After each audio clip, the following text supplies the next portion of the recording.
Justice Department says federal gun prosecutions up 23% since last year. That's a surprise to me, at least. Come on in, Dana Loesch, NRA spokesperson. A 23% jump in federal prosecutions, I guess it's for illegal gun possession. I wasn't expecting that. What happened? Well, Stuart, it's always good to join you, and happy Monday to you. I'm really pleased to see this, and of course, this is what it looks like when you have an actual law and order attorney general in office, because Jeff Sessions, in conjunction with President Trump, they had new policies, sweeping new policies dealing with prosecutions of felony criminal firearm possession, and that's one of the things that, Stuart, you and I have discussed on your show.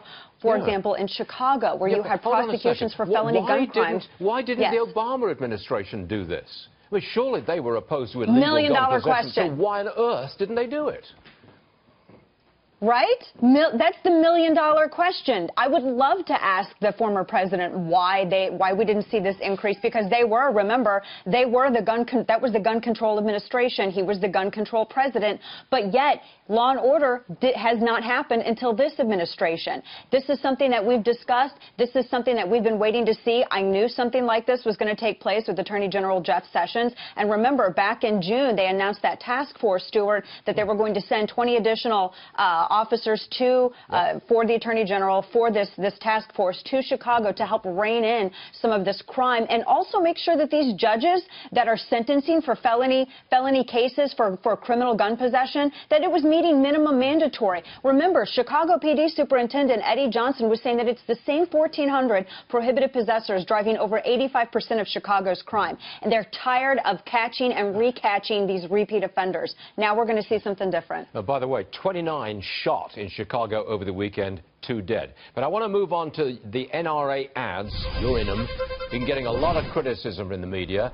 Here's the headline from the Washington Post. Here it is. Organized anarchy. The NRA's new dark video talks politics, not guns. Well, look, as you know, Dana, the NRA has fired back to that write-up with this video. Roll that tape, please. For years, the Washington Post has tarnished gun owners in an effort to take away our Second Amendment freedoms. The fake news outlet even went so far as to make the blatantly false claim that the NRA had illegal ties to Russia. But the Washington Post isn't mad about the lack of guns, it's upset about an abundance of truth. The truth about their role in the organized anarchy of the violent left by spreading lies about those who disagree with their radical agenda.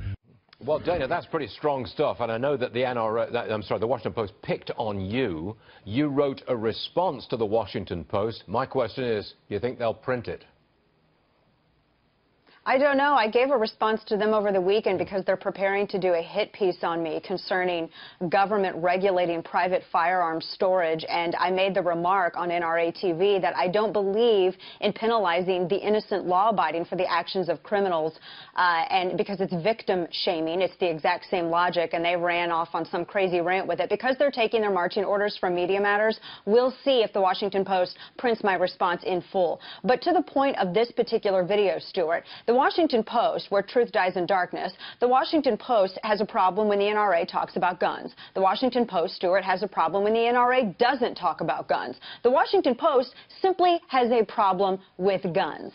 I think you got that right. And the Washington Post is owned by Jeff Bezos, founder of the all-powerful Amazon. Dana, you're a fighter, and we'd love to have you on the show. Thanks for being with us. Appreciate it. Thank you very much. Always enjoy it, Stuart.